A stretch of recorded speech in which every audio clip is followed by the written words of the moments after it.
오늘은 나무가 희망입니다. 탄소제로 마지막 메시지 7번째 시간입니다. 나무가 희망입니다라는 제목으로 말씀을 증거하겠습니다. 먼저 어느 소녀의 이야기를 하면서 설교를 시작하겠습니다. 이 이야기는 유엔 환경 노벨상 수상자입니다. 우리나라에서 이런 분들이 없습니다. 푸른 아시아 대표인 오기출 씨의 책인데, 한 그루 나무를 심으면 1000개의 복이 온다라고 하는 이 책의 내용입니다.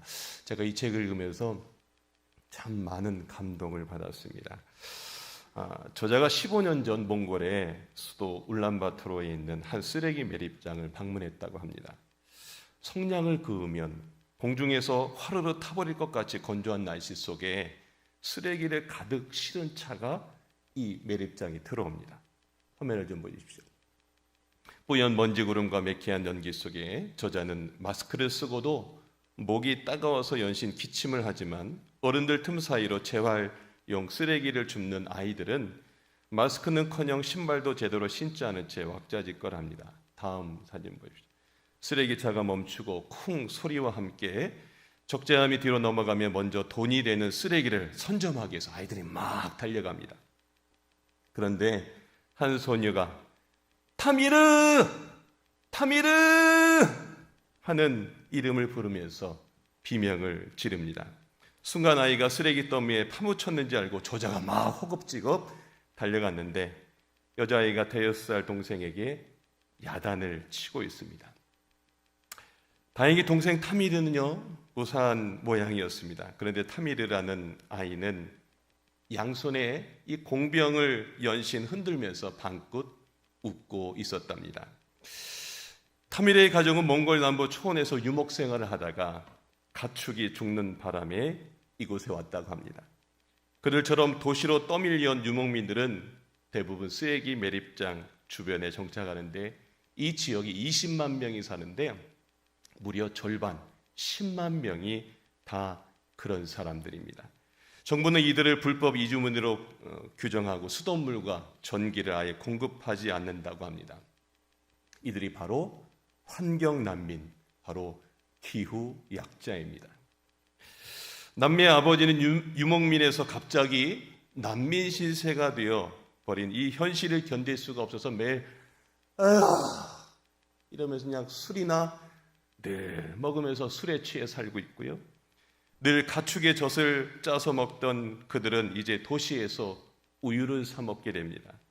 그런데 우유를 살 돈이 없으면 이제 굶는 수밖에 없어서 결국 아이들은 학교 대신 이 쓰레기 매립장을 향하게 되는 것입니다. 우리가 아이들을 돕기 위해 당장 지갑을 열어서 또 기부 프로그램에 ALS 후원 전화로 그들을 돕는 것도 중요하지만, 더 근본적인 해결책이 필요합니다. 몽골 유목민들이 극단적인 빈곤과 위험으로 내몰린 이유는 무엇일까요?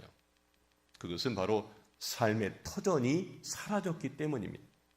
조상대대로 살아온 땅과 초원, 그리고 호수가 이 사막화라고 하는 기후변화로 인해서 사라지면서 그곳을 떠나서 도시로, 그리고 이 쓰레기 매립장에 살 수밖에 없게 된 것입니다.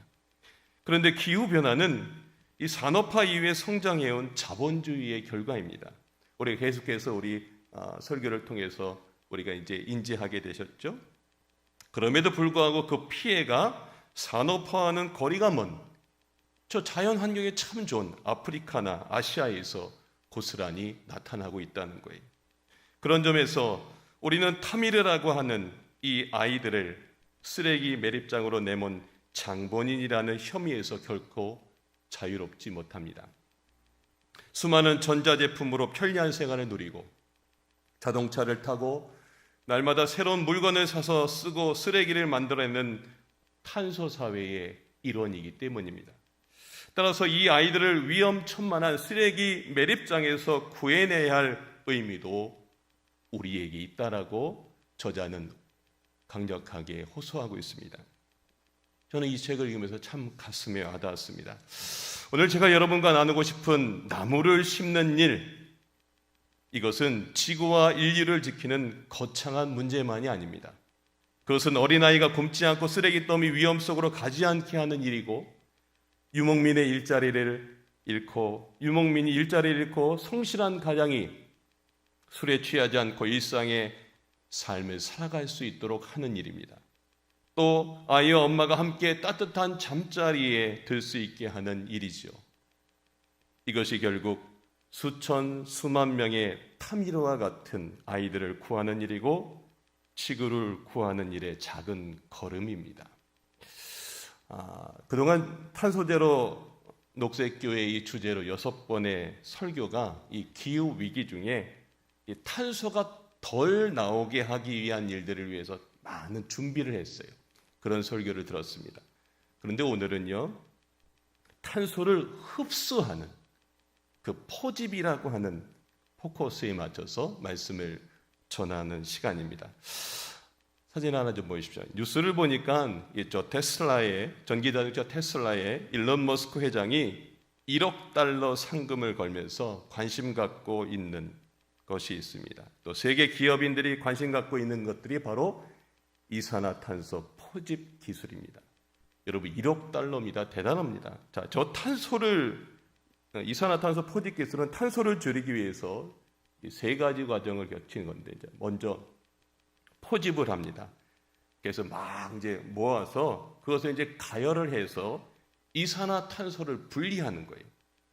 자, 그리고 나서 둘째로 이제 이용을 하는 건데, 자, 그러면 이제 코카콜라나 원유 회사처럼 탄소가 필요한 곳에 그걸 되파는 겁니다. 탄소를. 그 세 번째는 격리하고 저장하는 겁니다. 그림에서 보듯이 저 바닷속이나 땅속 깊은 곳에 묻는 기술이라고 합니다. 요즘 그래서 세계의 아주 유명한 CEO들과 세계 모든 기업들이 거기에 아주 혈안이 되어 있습니다. 그런데 일부 과학자들은 어느 날 지각 변동으로 인해서 묻어뒀던 탄소가 나오기 시작하면 걷잡을 수 없을 것이라고 반론을 제기합니다. 이런 포집 기술의 한계가 있고 그것을 위해 막대한 에너지를 써서 탄소를 또 쓰게 만드는 이 딜레마가 있다는 것입니다. 근데 정말 맞는 말이죠. 자, 그런데 여러분 한번 생각해 보세요. 하나님은요, 이 기가 막힌 이 탄소를 포집할 수 있도록 이 세상에 창조하실 때 만드신 것이 있습니다. 그게 바로 나무입니다. 그 외에 포집할 수 있는 갯벌 이런 것들이 있는데 오늘은 그것을 다루지 않겠습니다. 하나님은 인간이 살면서 모든 활동을 할 때마다 내뿜는 이 이산화탄소를 흡수하기 위해서 우리 인간 곁에 나무를 두셨습니다. 다들 아시다시피 나무는 광합성 작용을 위해서 우리와 반대로 산소를 내뿜고 지구온난화 주범인 이산화탄소를 먹으면서 살아갑니다. 참 기가 막히죠? 하나님께서 우리 인간의 이렇게 기가 막히게 다 창조할 때부터 이것들을 만드시고 컨트롤하고 계셨던 거예요. 또한 나무는 이산화탄소를 흡수하는 것을 넘어서 땅의 지지를 좋게 하고요, 가뭄과 홍수 그리고 산사태를 막습니다. 더 나아가서 각종 동물들의 안식처가 되고요, 생태계를 이루기 위한 근간이 됩니다. 인류는 오랫동안 나무와 함께 살면서 적절한 탄소를 우리가 내뿜으면 나무는 그것을 흡수해서, 그래서 인류의 모든 것이 이렇게 순환하면서 멋지게 공존하며 하나님의 창조의 질서대로 우리가 살아왔습니다. 그런데 산업혁명으로부터 시작된 신인류 기술이 꽃피우면서 오늘날 우리가 이렇게 성장했는데, 자, 그런데 돈에 집중하면서 사람들이 욕심을 내기 시작했죠. 그래서 환경을 생각하지 않고 무분별한 개발을 하기 시작했지요. 특별히 나무를 베면서 산림을 대량으로 훼손한 것이 문제입니다.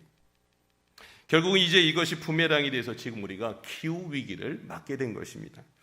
얼마 전 제가 뉴스를 하나 봤는데 참 기가 막힌 뉴스입니다. 산림청과 지자체가 예산이 남아서 그 예산이 남으면 그 예산을 이제 연말쯤 되면 다 써야 되니까 내년도 예산에 이제 다 반영되기 때문에 다 써야 되기 때문에 이 산림을 조성한다는 명목으로 나무를 베는 이 벌채의 사진을 보았습니다. 사진 한 점 보여주십시오. 산을 저렇게 만들어 놨어요. 여러분 기가 막히지 않습니까? 원래 산을 속가내기라고 해서 병들고 부실한 것만 이렇게 찾아서 베어야 되는데 그 작업이 너무나 불편해요. 조금 이따 좀 그거 보십시오. 불편한데 그 불편해서 그것만 이렇게 뽑아서 하기, 그 산속에 들어가서 그런 것만 딱 해는 게 너무 불편하고 인건비가 너무나 많이 들기 때문에 그래서 어떻게 하냐면 포크레인과 기계들을 들고 그냥 한꺼번에 일하기 쉽게 그냥 싹 쫙 다 베버리는 겁니다. 저걸 완전 벌채라고 합니다. 이런 일들이 지금 자행되고 있어요. 내년도 예산을 타먹기 위해서 이 산에 있는 것들을 다 지금 밀어버리고 있습니다. 여러분 여기 이 속에 뭐가 들어가 있죠? 사람의 돈이라고 하는 그 욕심이 들어가 있는 것을 여러분 보이십니까? 조금 더 시야를 넓혀보면 세계 각국에서 개발한다는 명목으로 많은 산림이 훼손되고 있습니다. 그 결과 기온이 상승되고 기후 변화가 고스란히 자연 속에서 살고 있는 저개발국가로 피해가 일어난 것입니다. 사진 한 장 보십시오. 몽골이 이제 사막화되는 것인데요. 몽골이 다른 나라가 1도 오를 때 그 지형상의 특성으로 기온이 7도 갈랐어요. 왼쪽 사진에 보시면 저 위에는 좀 그래도 좀 괜찮은데 중간쯤 된 것 맨 마지막 산이 계속 붉어지는 게 보이시죠? 무려 7도의 기온이 올랐는데요. 결국 그것은 사막화 현상을 일으켰습니다. 10년 동안 호수가 1166개가 사라졌어요. 놀라지도 않으시네요. 1166개의 호수가 사라졌어요. 그리고요, 강이 887개가 사라졌습니다. 이로 인해서 식물들은 죽어갔고요. 동물들도 12만 마리에서 4만 마리로 줄어들었습니다. 국토의 80%가 사막화가 되었어요. 설교서도에서 말씀드린 대로 그래서 유목민들이 삶의 터전을 잃어버린 것입니다. 여러분 기후위기 이야기는 유명한 사업가나 과학자들의 그런 고급스러운 담론의 이야기가 아닙니다. 막대한 개발로 어느 누군가의 이 소수의 지갑이 두둑해지는 동안 저 지구 반대편에 사람들, 특별히 아시아와 아프리카에 기후변화를 가져왔고요. 그들은 이제 환경난민, 기후난민이 되었다는 것입니다. 그들은 이제 땅이 황폐화되면서 희망을 잃고 술로 또 극단적 선택도 하면서 결국 가정을 다 죽이는 그런 결과까지 이루게 된 것입니다. 몽골뿐만이겠습니까? 아프리카에서도 물 부족으로 해서 내전이 일어나는 기후 난민들이 점점 많아지고 있습니다. 결국 이 돈의 욕심을 부리는 일들로 인해서 지금 지구와 힘없는 사람들이 죽어가고 있다는 것입니다. 사진 하나 보십시오. 왕가리 마타이 여사라고 하는 분이 있습니다.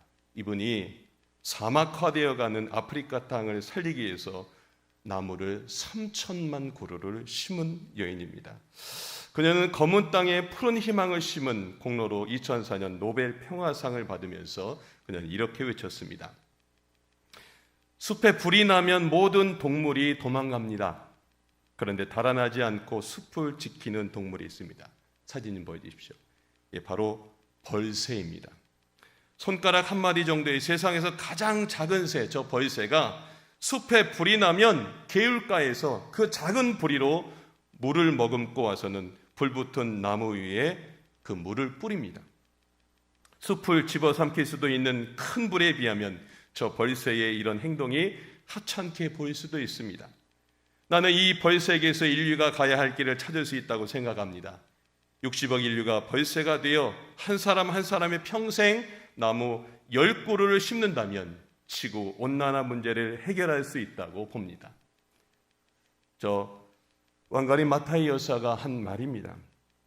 여러분 지금 이제 우리도 삶의 자리에서 벌새가 되어야 하지 않을까요?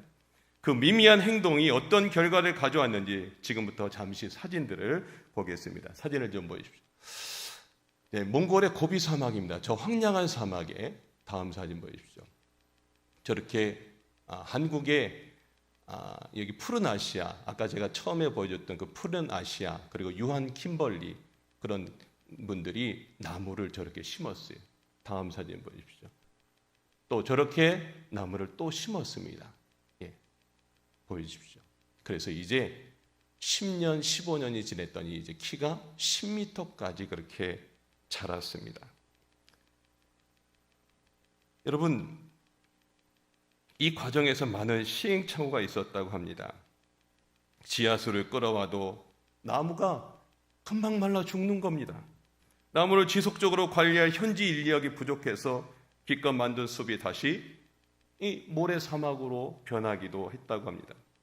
또한 유목민들 특성상 숲을 좋아하지 않아요.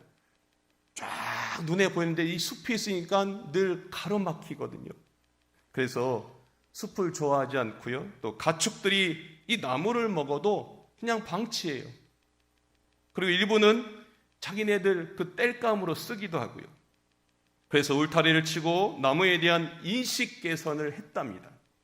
그 나무에서 나오는 열매로 돈을 벌게 해주면서 이 사람들이 인식이 바뀌었습니다. 나무에 대한 도움이 되는 것들을 이제 알게 되기 시작했습니다. 사진 좀 보여주십시오.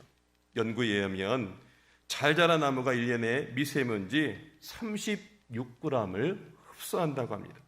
다음 사진 보여주십시오. 나무가 저렇게 숲을 잃으면 황사바람이 불 때 방풍링 역할을 합니다. 다음 사진 보시죠. 미국 나사 연구에 의하면 아시아 황사가 매년 1.5%씩 감소하고요. 근거가 바로 저 몽골의 나무 심기라고 하는 것을 나사가 발견했습니다. 그래서 실제로 우리나라의 황사가 2010년 열에 7번에서 2019년에는요 3번, 2020년에는 6번으로 줄었습니다. 그렇게 몽골의 고비 사막 곳곳에 심은 나무가 무려 3천만 그루고요. 면적으로 따지면 축구장 3,000개에 해당한다고 합니다. 저 왼쪽에 있는 저 땅이 저렇게 푸른 숲이 되었습니다. 저 보시는 것은 유한 킴벌리에서 만든 숲입니다. 여러분, 그동안 우리가 탄소제로 녹색교회 밴드를 만들어서 우리 교회가 이제 밴드 활동을 하고 있는데 많은 실천의 이야기들을 서로 나누면서 소통해 왔습니다. 거의 한 7주간 있었는데 그중 나무 심기에 대한 이슈들이 있었습니다. 각자 집과 사무실에 화분을 기르는 일들을 이제 좀 사진 좀 올려보십시오 그랬더니 저렇게 사진을 올려주셨습니다. 다음 사진 좀 보여주십시오. 네, 집에도 사무실에도 저렇게 했습니다. 다음 사진 좀 보여주십시오. 네, 본인 아파트 베란다에도 저렇게 심었죠. 자, 이제는 저 개인적인 일을 넘어서 공동체적인 일을 하게 됐습니다. 다음 사진 보여주십시오. 얼마 전에 올라온 사진인데 삼사남선교회가 저 우리 교회 심원초 그 경계에 있는 그곳을 이제 다 깨끗하게 화단 정리를 했습니다. 원래는 우리가 심원초와 벚꽃길에 식물을 심으려고 한 일들 여러분 다 아시죠? 사실 이제 그런 일들을 계속해서 이제 우리 교회가 해나갈 겁니다. 세 번째는 이제 교회 앞 화단에 꽃을 심는 일입니다. 여러분 들어오실 때 꽃 보셨나요? 네, 이쁘죠?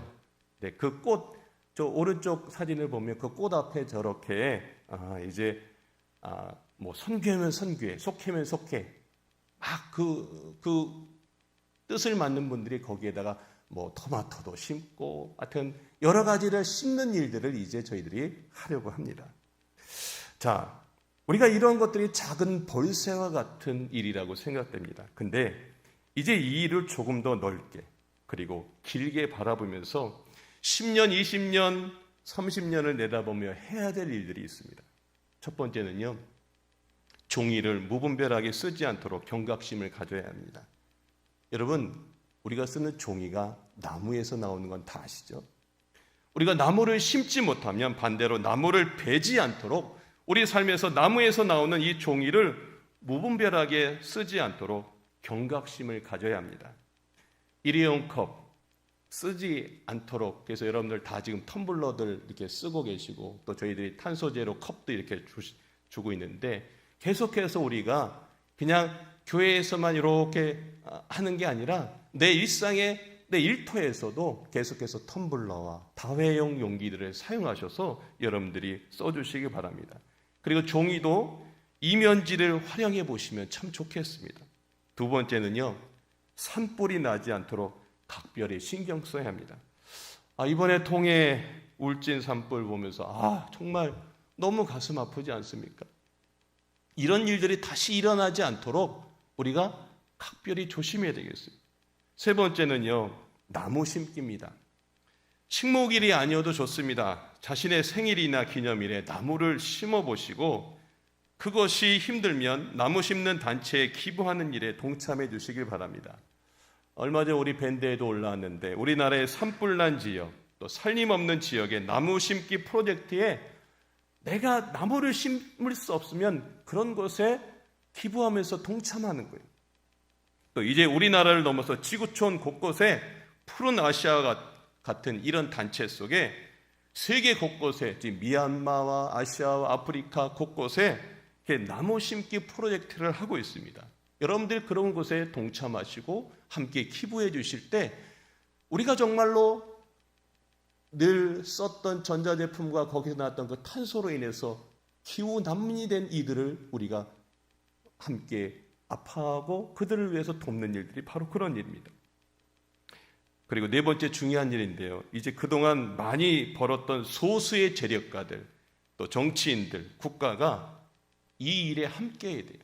아무리 우리가 해도 안 되는 일들, 국가가 정책을 만들고 그런 일들을 해 나갈 때, 또 기업가들이 재력으로 함께 나갈 때 이 일들이 힘을 얻게 되죠.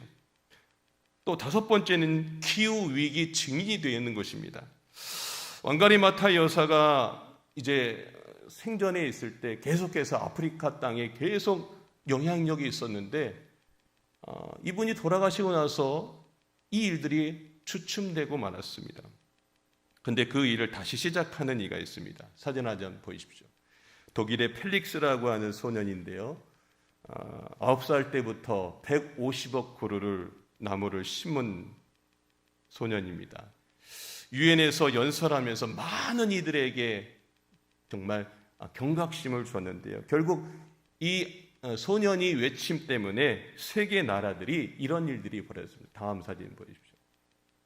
그래서 2050년까지 세계 각국 목표를 나무 심기 목표가 1조 그루예요. 그리고 우리나라는요, 목표가 30억 그루 그렇게 목표를 세웠습니다. 저 조그만 저 아이가 세계의 모든 사람의 마음을 움직이고 나무를 심게끔 하는 결과를 가져온 겁니다.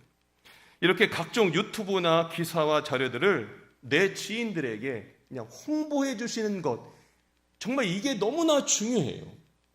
이렇게 중요한 내용이, 저는 이제 탄소제로 녹색교회 그동안 설교한 것들 이렇게 보고 이렇게 보면 조회수가 참 너무나 작습니다. 그런데요, 무슨 유튜브의 연예인 또 스포츠 일들 보면 조회수가 정말 어마어마합니다. 너무나 중요한 것은 이렇게 소수고요, 참 너무나 이렇게 묻혀있는 것들이 너무나 마음이 아픕니다. 저는 그래서 이런 것들을 좀 제안하고 싶습니다. 저희 교회 이제 밴드에 우리 김경선 전도사님이 이런 제안을 해서 하는 거 있는데, 저게 맨 위에 있는 그림이 저희 교회 탄소제로 녹색교회 그림입니다. 저 그림을 이제 카톡 프로필 사진으로 올리는 겁니다. 맨 왼쪽에 있는 카톡 프로필이 누구 카톡일 것 같으세요? 담임 목사님 카톡입니다. 가운데가 우리 김경선 전도사님, 맨 끝에 문밀 우리 권사님인데, 다 카톡 프로필 사진을 다 저렇게 바꿨어요. 왜요? 저것으로 지금 내가 알고 있는 지인들한테 다 알리는 것이거든요. 여러분들이 이거 하나만으로도 이제 시작이 되는 거예요. 여러분, 이렇게 해서 계속해서 기후 위기가 정말 심각하다는 걸 여러분이 증인이 되어 주시고 알리시는 일에 동참해 주시길 바랍니다. 다음 사진 좀 하나 보시죠. 제가 지난번 새활용품 설교를 준비하면서 여러분에게 주려고 산 선물인데 코로나에 걸려서 드리지 못했습니다.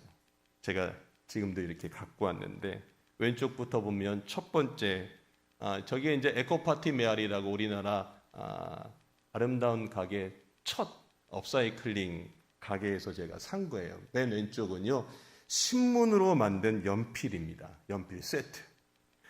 제가 여러분한테 드리려고 이 선물 샀어요. 두 번째는 양복을 만들고 난 짜투리로 만든 젓가락 세트입니다. 세 번째는 쇼파 짜투리 가죽으로 만든 필통 키트입니다. 근데요, 저 쇼파 가죽이 너무 좋습니다. 그래서 거기에 다 구멍을 냈어요. 그래서 거기 보면 첨부되어 있는 바늘로 한 땀 한 땀 만드시면 됩니다. 자, 이제 화면 좀 저 좀 보여주십시오. 제가 여기 이렇게 가져왔어요. 예, 여기 이제 이것도 다, 그리고 다 지금 있는 것들이 있습니다. 제가 왜 이것을 지금 얘기할까요? 여러분들이 우리 교회 지금 밴드의 인원이 몇 명인지 여러분 보시면 아실 거예요. 계속해서 여러분들이 밴드에 적극적으로 가입하도록 여러분들이 권면해 주셨으면 좋겠어요. 제가 볼 거예요. 그래서 저한테 개인톡을 주세요. 목사님, 제가 누구를 이렇게 해서 가입하게 했습니다. 제가 보내주시면 제가 보고 여러분 중에서 열심히 활동하시는 분들한테 이 선물을 드리겠습니다. 다들 해 주실 거죠?